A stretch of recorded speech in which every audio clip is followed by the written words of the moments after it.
An old proverb tells the story of a person who repeated a rumor about a neighbor. Soon, the whole community had heard the rumor. Later, the person who spread the gossip learned that the rumor was untrue. He was very sorry, and he went to an elder in the community who had a reputation for great wisdom to seek advice. The elder told him, "Go to your home and take a feather pillow outside, rip it open and scatter the feathers, then return to me tomorrow." The man did as the elder had instructed. The following day he visited the elder, and the elder said, "Go collect the feathers you scattered yesterday and bring them back to me." The man went home and searched for the feathers, but the wind had carried them all away. Returning to the elder, he admitted, "I could find none of the feathers that I scattered yesterday." "You see," said the elder, "it's easy to scatter the feathers, but impossible to get them back." So it is with gossip. It doesn't take much to spread hurtful words, but once you do, you can never completely undo the damage. Quickly defined, gossip is talk of a personal, sensational, or intimate nature. And there are far better things to talk about than the sensational, intimate details of another.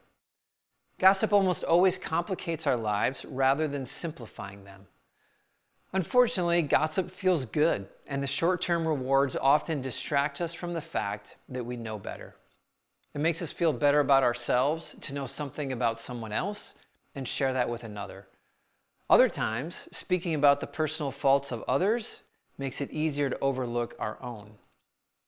Even under the best of motives, gossip almost always does damage to the relationship that we can never completely undo. Consider some of these life-complicating dangers of gossip. Damaged relationships. When we learn that a friend has passed on a rumor about us, true but confidential, it always does damage to that relationship. Trust is destroyed. It's virtually impossible to restore complete trust in a person who has shared your secrets with another. And it's very difficult to trust someone who has just shared with you someone else's secrets. It adds unnecessary complexity. If you've ever told a secret that you don't want somebody else to pass along, you know exactly what unnecessary complexity is. Gossip adds the nagging worry that word will make it back to the person or spread beyond our control. It devalues the relationship right in front of you. Intimate personal details about a person who is not there always removes you from your present reality and transports you somewhere else.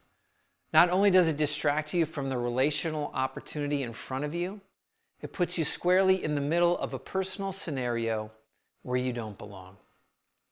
One important ingredient to simplify our lives is to avoid gossip at all costs. If gossip is a source of complexity in your life, try giving one of these steps a shot. Number one, appreciate the difference between helpful and gossip. There are times in life when it is genuinely helpful for you to know the personal background or personal details of a friend's life. But if someone begins sharing intimate details of another person and you are in no position to help or have no intention to help, then it's not helpful speech, it's gossip. Number two, stop it before it even starts. If your conversation begins to turn toward gossip, take the high road and end it. A simple sentence like this, "I'm not sure I'm in a good position to be having this conversation," quickly shifts the focus to yourself while communicating your point to your partner.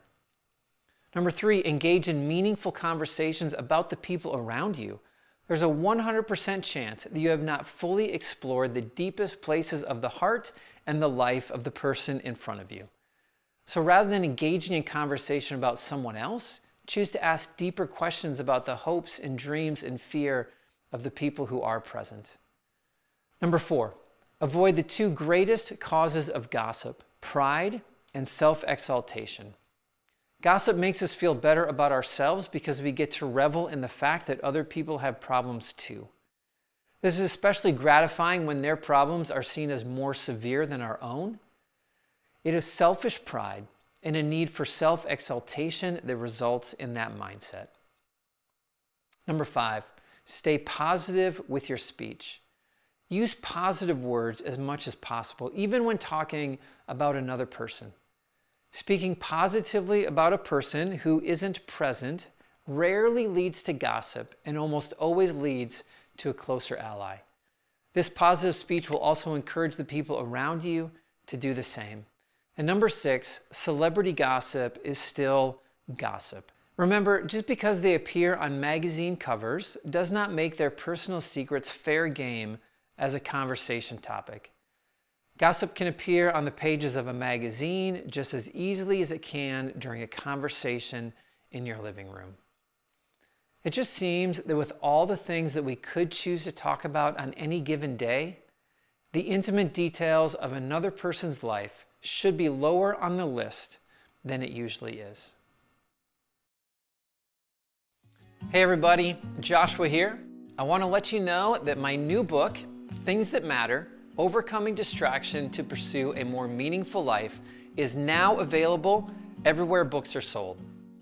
Things That Matter is a book about living well. It's a book about overcoming the distraction of a world focused on all the wrong things so we can reach the end of our lives with minimal regrets. And I know it'll challenge you to live a more meaningful life. So pick up a copy today.